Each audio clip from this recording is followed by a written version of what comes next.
It's all the above, best believe we do it better. I want the fame, the fortune, all the above. I want the checks, the moolah, all the above. From Philadelphia to New York, all the above. Man, tell them other stations they don't do it like us. I want the fame, the fortune, all the above. I want the checks, the moolah, all the above. From Philadelphia to New York, all the above. Man, tell them other stations they don't do it like us. What up? Hey, what's up, guys? It's your girl Angel Marie from All the Above, and I am joined here today by actor Chris Herbie Holland and artist East O. How are you? I'm well. How about yourself? I'm great. Thank you so much for joining me. How have you been? What's going on? I've been good, just hustling, trying to pay the bills, trying to make, a dollar out of a dream. It's crazy in these streets right now. The tariffs are crazy. The trying to pay these bills is crazy, but we get into the bag one way or the other. I know that's right. Life is expensive right now. It is expensive. But we gonna make it work. Yes, we are. We always do. Yeah, so are you ready to get into this interview? I'm ready. Let's get it. All right, so first and foremost, what inspired you to pursue a career in entertainment? Because you do a plethora of different things. So what inspired you to be involved in the entertainment industry? Oh, that's a great question. I'm originally from East Oakland, California. I'm from the hood. And there's a lot of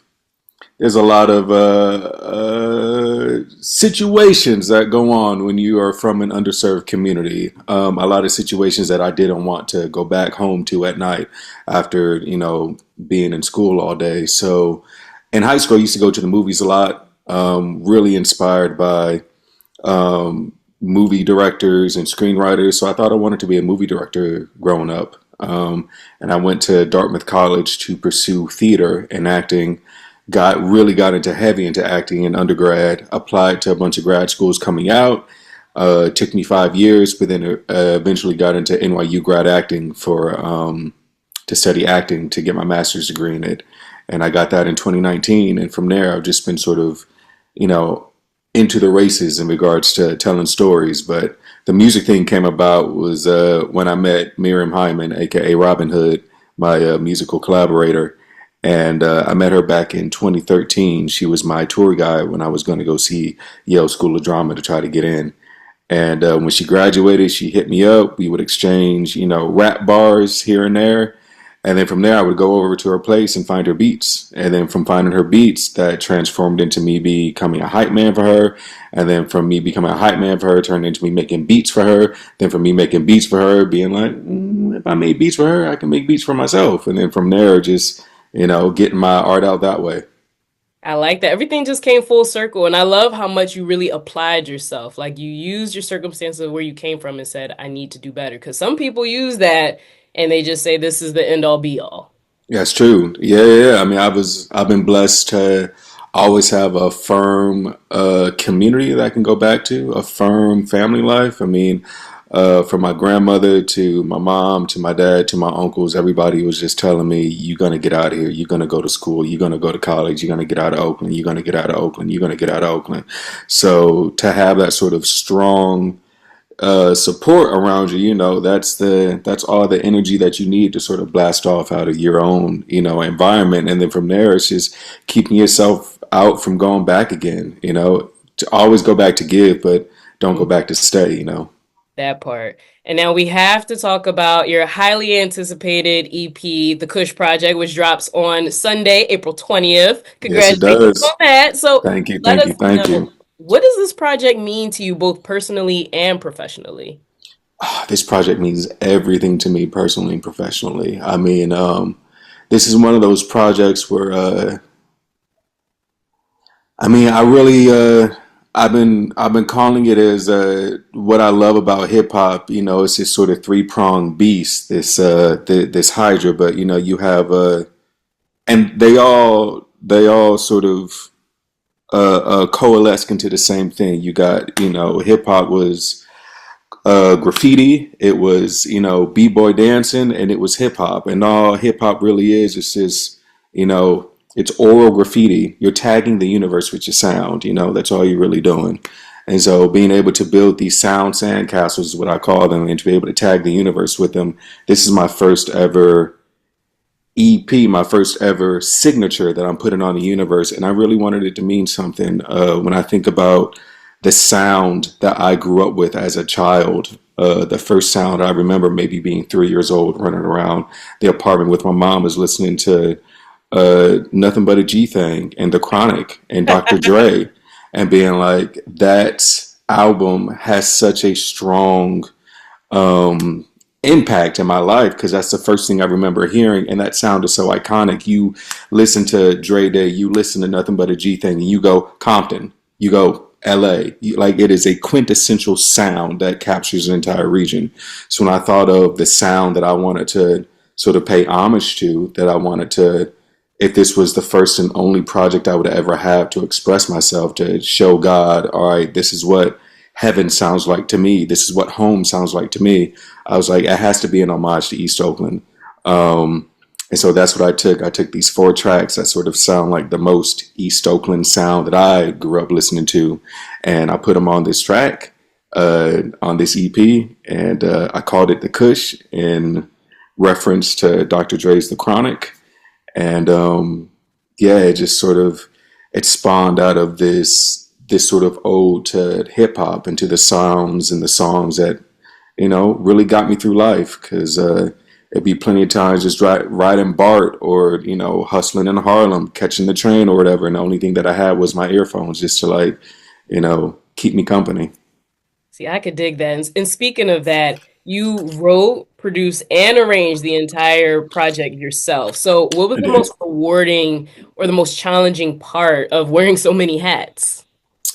Whoo! I mean, I think the most rewarding part wearing so many hats is just finally being through with it, finally being done. Because it's a lot. It's a lot when you're in it. I mean, it just started out just doing the beats, you know, and then I'd make a beat and I would be like, ooh, I really love this beat. I really love this beat. Ooh, I want to save this beat. Or I'd send it to Robin and be like, hopefully she doesn't say yes. If she says yes, it's fine. She can have it. But, like, if she don't say yes, there's like 2 or 3 on there where she didn't say anything about them. So I was like, ooh, stole that for myself. I would say making the beats was its own sort of pleasure. But then it takes me sometimes a while to really find the pocket of a song, to really find the pocket of my inspiration, and to figure out what it is I actually want to say on a track. So it's taken me months, even a couple of years, just to really, you know, get the pen to where I want it to be, to get the songwriting to where I want it to be, and the lyricism where I want it to be. So that sort of feeling, I think Tyler says this a lot too when he's talking about, you know, making his work, but that feeling that you get when you have found the perfect marriage of lyricism and music, the perfect, you know, that's perfect melting point of, like, when the statement of the music matches the melody, matches the groove, matches the tone, matches the attitude. Like, when a song fully comes together, there's you know, 2 or 3 on the entire EP where I'm just like, that came together exactly the way that only God could put it together. You know, Quincy says you got to, you know, leave space for God. So I have the idea in mind, but to see it all sort of coalesce and come together, that's been the most rewarding part to me. I love that. And I want to touch on that a little bit more with you talking about the creative process, because one of your songs, Lorraine, actually features Robin Hood, fellow Yeah, Productions artist, the yeah. founder of the Founder, label. CEO. Yes, Yeah. the CEO. So let us know, what was that creative process like working with Robin Hood on that project? And she's the only feature on this EP, She's correct? only featured. She's only featured, What which was that makes, like? And what is the record about? I mean, it's full circle for me because she was the one that got me into this in the first place. So to have her be on the last track of the EP really brought the entire project full circle, to the point of, like, yo, I I used to find you beats while you was crashing on a futon, and, like, we used to just, like, go back and forth, and she used to record over it, and we thought that we were, you know, living on top of the world then, and we didn't have $2 to our name. So the fact that, you know, it's all full circle again on my debut project, and she's the CEO of the label, just, it's so magical. I mean, being in the stew, that came about. was really cool. I sent her the beat. She loved the beat. I was feeling the beat, but then I felt like I wanted to do something a little bit different. So I went back. I freaked the beat a little bit to one that I was really, really messing with. I rewrote my verse that morning before going into the studio. I was like, something's just not sitting right with me. And it usually takes me a long time, like I said, to write things. But that morning I was just inspired and I was like, jotted it down real quick, went to the studio, laid my part down. And she was like, all right, cool. She's like, I like your part. But I still want to keep the original beat that you did for me. So let me do that one instead. So we went back, we did that beat over the original beat. And then we spliced the two together. We put both beats together. And it was like, oh, wow, that's the song. And for me, for that track, I mean, one of my favorite songs is Tell of Two Cities by J. Cole. And it's this great song on 2014 Forest Hills Drive where he sort of, he's spitting from two point of views about, growing up in Fayetteville. He's spitting from the point of view of himself, just being like, I'm a rapper, like I want to go get it. The only thing I really wanted out of life was a pathfinder. And growing up in this community where, it's underserved and like people are getting robbed around you 24/7. Your friends are getting robbed because, they don't got enough money to live out the dream that they fully want to do. And then he tells a story from the point of view of being a dude that's doing the robbing and being like, growing up with really having no things, having no possessions, having no way to really put your mark on the world, and then seeing how both point of views sort of illuminate the entire song. I feel like that's really what Lorraine is about. It's about I'm an artist on one side being like, my pockets is on shrimp right now, but I just need one shot and I'm gonna blow up. And I'm used to struggling, I'm used to this, but all I need is one opportunity, and that one opportunity is gonna put me on a map. And then Miriam, Robin comes through on the next verse and she's talking about riding in a Rolls Royce and being in the Cullinan and, this living this life of ease as an artist and where she's at in her life. And it's like, right, you get these two point of views of artists who have both been through the same sort of trials and tribulations, but they are on like polar opposites of where they are in their career. And you get to see what, the artistry is like from both points of view. And so I love that. I love being able to provide that like duality to the music, to the songs, and to offer people a different point of view of myself as well. I like that. And it's smart because it's like it's relatable to multiple parties because some people can relate to you and some people Yeah. Robin Hood. So overall, what kind of vibe and message do you hope your audience take away from listening to the Kush Project? Oh man. I mean, for me, first and foremost, the Kush is it's a driving album. It's not really I don't really think it's gonna be played in any clubs. It could be. If it is, that's dope. I would welcome that. But for me, this is a driving album. I really wanted to transport people who are listening to it in their cars, like what it's like to drive through East Oakland, what it's like to drive through the Bay Area, what it's like to drive through the East Bay, to really give them a little bit of, what does it smell like? What does it feel like? What does it taste like? Hopefully I got some of those, if not all of those sort of feelings into the music.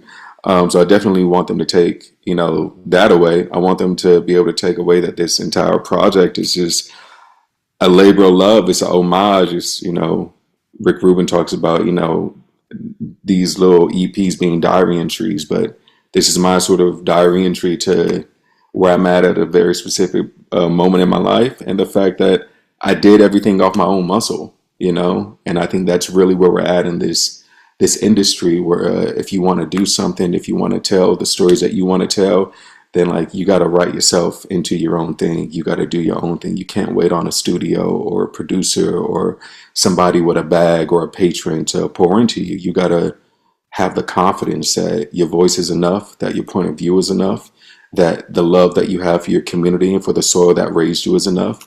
And if you follow all those things and, you stick to the script and you stay 10 toes down, you got beautiful blessings on your horizon. Hey, I could dig the hustle in you. Now, if you could only choose one track for your audience to tune into, which song would that be and why? Can't say all.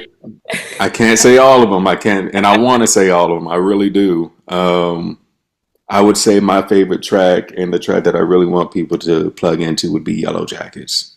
That song to me is, if I could leave an audience with the quintessential sound of what the East Bay feels like to me, what Oakland feels like to me, what driving on the 580 with like Golden Gate Fields on your right side and Berkeley on your left side, and the city in the distance and Oakland coming up before you. If I could put anybody in that situation, it would be Yellow Jackets. It would be that song. I think that song captures not only my region, but my heart, my soil, um, my relatives, the people that made me the man and the artist that I am today. All of that is in that track. So yeah, I would say Yellow Jackets. That's the one. I love that. And I love how proud you are where you come from. Like, you speak so highly of it. It reminds me of Will Smith, how much he talks about Philly. Like, I always love people who rep so hard where they come from. I love it. I mean, I think that's the beautiful thing about hip hop. When Hood put me in a position a couple of weeks ago where we had a show out in Austin. We were doing the South by Southwest Festival, and shout out to Clay James and Players Club because he let us have a good 10, 15 minutes of his set. And Robin Hood and Friends came up, TTP, myself, Jet the Third, and Burgundy Baker. We all got on stage and we performed some music. And the most beautiful thing about being in that sort of setting was like, you get in there and you feeling these jitters, and you're nervous and you got the butterflies, and everybody is up there like the hardest trap music is going. People are saying the most wow shit. They got bars and everything. And the thing that struck me the most was like everybody would get up there and be like, "Hey yo, I'm from Memphis. Is Memphis in the house?" And oh yeah, I'm from H Town. Is H Town in the house? Hey yo, I'm from Jersey. Hey yo, hey, you know the vibes. I'm from Jersey. Is Jersey in the house? Da da da. And it was like, one, God wouldn't put you in this position if your music wasn't supposed to be in this position. But two, like, how amazing is it that you get to be with a plethora of other black people, and they all get to, we are all sharing with each other like vibration and breath, but most importantly, we're sharing with each other what home sounds like to us, which is all hip hop is. It's like, back in the day, it was a shame to sound like anybody else because Nas don't sound like Jay-Z, because Nas ain't from Marcy. Nas is from Queens. Nas ain't from he ain't from the Bronx, so he don't sound like KRS-One. E40 ain't from Oakland, so he don't sound like Keek the Sneak. It was like, right, how you sound is that's God's fingerprints right there, and that's that fingerprint is all over hip hop. Hey, that's a message right there. And aside from music, you are also an Obie winning actor and a Broadway performer in Fat Ham. So, Yes. how do you navigate and balance two identities? Because they're polar opposites, being a musician and an actor. Because as an actor, obviously, you're portraying different characters. And as a Yeah. musician, it's 9 times out of 10 about your life or however you want to spin it. Yeah. Balance that. How do you navigate that? Oh, a lot of meditation. The industry right now is wild to be an actor. I picked up and moved. I was hustling in New York City, and did Fat Ham on Broadway. I was in New York for 12 years, and then I moved out to LA December of 2023 when we did Fat Ham at the Geffen. And so I love acting. That's my first love, to tell stories that way. And it's they both have their own sort of I don't want to say obstacles, but trials, so to speak.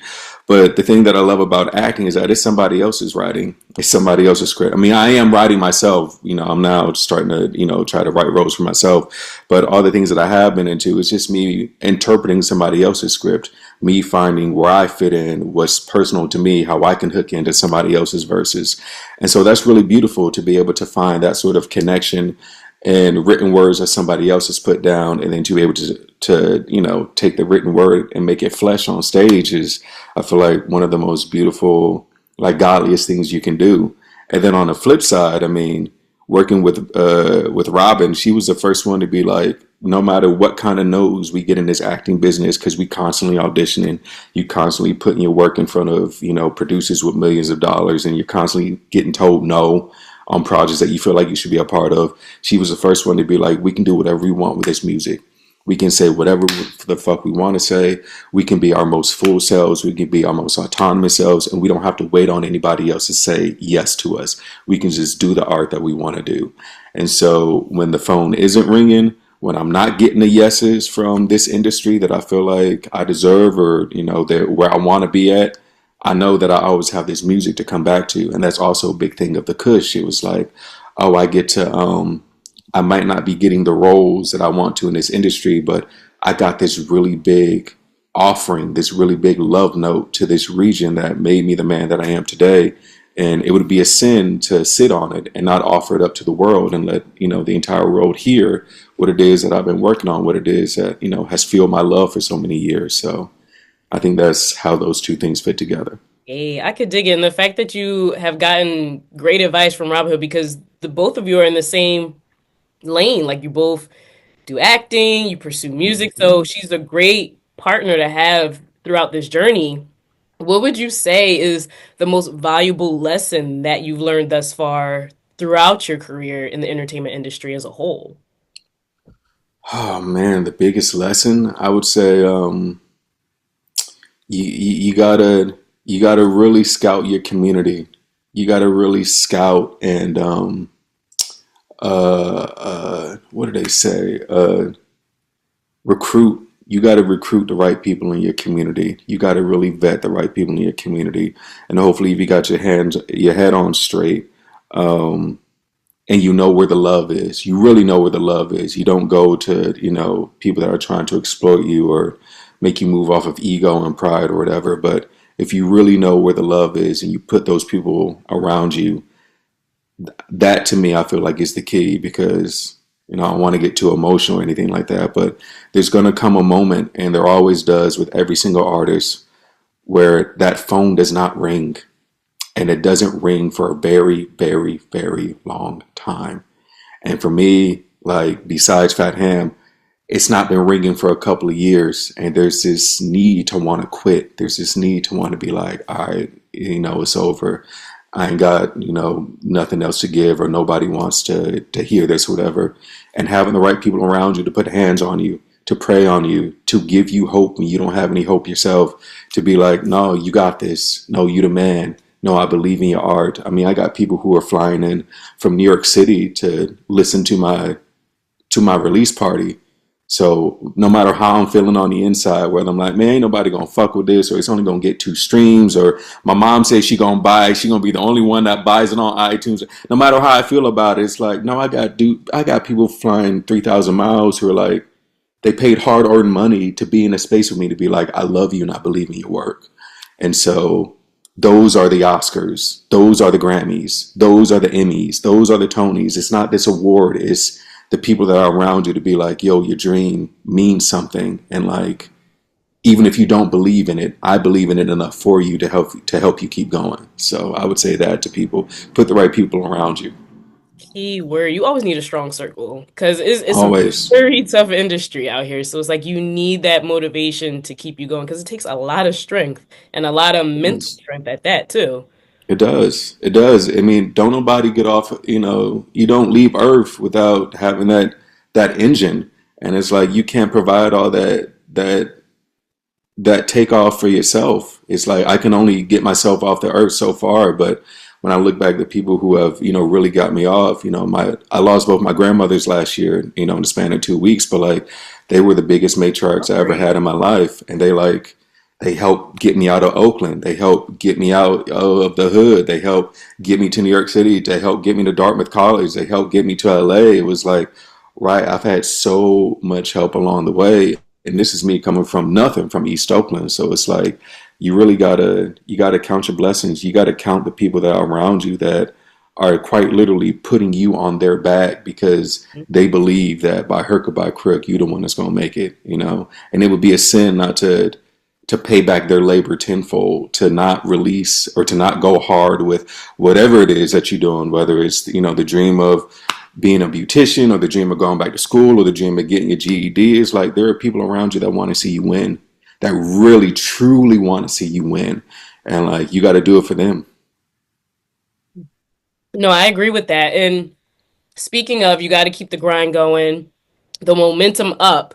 So what is next for the actor side, Chris Herbie Holland, and the musician side, the artist, East O? What can our listeners expect to see or hear from you? Whatever it is that you're able to disclose, do you have any visuals that you're planning with the Kush Project? Yes, I'm planning. I'm definitely planning visuals for the Kush. Definitely planning visuals for the Kush. I got a myriad of different, it's like 1 minute little TikTok videos to I have full on like music videos. I don't want to shoot my head. Definitely for Yellow Jackets. Definitely for East Bay Loud.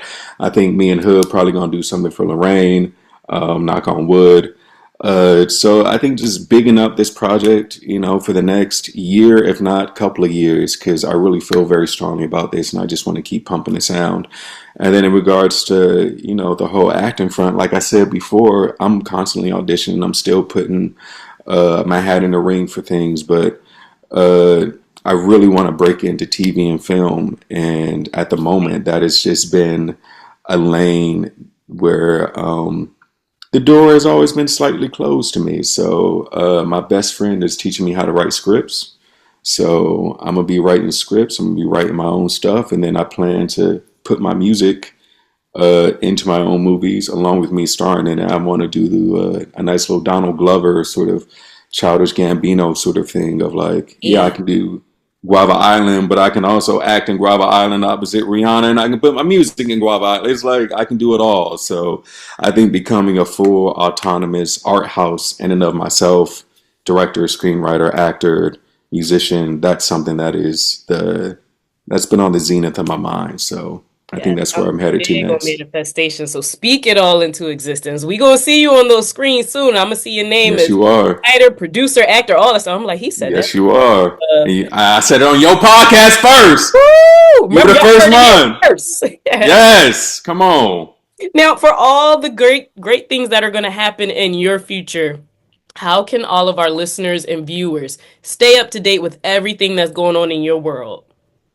You can. I'm always on the gram at the moment. At Chris Herbie Holland is my Instagram. A music page is coming where it's just going to be Easto and the beats and the music and everything. I'm figuring all that stuff out and all the branding and everything because you got to have to look and it's got to look this way. Mhm. Da da da da da da. Da. So right now it's all under the umbrella page of at Chris Herbie Holland. At Instagram, I'm also on Facebook. I mean, it's kind of a old social media platform, but I'm also on that, Chris Herbie Holland. And yeah, I mean the Kush is gonna be on all streaming platforms. It's gonna be on Spotify. It's gonna be on Tidal. It's gonna be on Apple Music. It's gonna be on Amazon. It's gonna be on YouTube. So get all that. It's coming out April 20th, 420, the Kush EP. And yeah, that's me. That's Easto. Yes, make sure you guys follow, stream, support, share, like, Please. comment, all that Yes. good stuff. Engagement is so important for our artists, our creatives, everybody. So make sure you share, get that word out because it's going to be a project that you don't want to miss. Now, Yes, before yes. you guys go, make sure you also follow us. We are available on Instagram, TikTok, and Twitter at underscore all the above one. That is how you stay up to date with everything that's going on with our show. And make sure you also hit that subscribe button on YouTube. That is where you will see this amazing interview with the talented East O, Chris Herbie Holland. You'll see a host of other celebrity interviews, local events, local creatives, all that good stuff. Never miss a beat, and you'll get those notifications right to your phone. And you can also go to our website at www.alloftheabove-podcast.com. That is where you will see all of our links, all of our streaming links, our visuals, all that good stuff. So you have no excuse not to find us and to stay up to date with everything that is going on in our world. East O, thank you so much. It was a pleasure chatting with you. Thank you so much, Angel. This was a privilege and a blessing. Thank you so much. Thank you. I wish you an abundance of blessings, and I can't wait to see you on those big screens with your name and the lights. I'm gonna just manifest it, and I'm gonna say we talked about it here. Thank you. Thank you. I receive, and I'm sending it back to you tenfold. Thank you. Thank you. I'm your girl, Angel Marie, and we will see you guys next time. See you next time. Wednesdays at 7, Angel Marie and Kevin playing the illest records, bringing us back together. Philly is all season, storming through any weather, leaving the track bleeding, where we pull it together. We applying my pressure, I am your new professor, teaching this whole semester, pay attention to lessons. I like a chili pepper fresh out of Louisiana, it's all the above, best believe we do it better. I want the fame.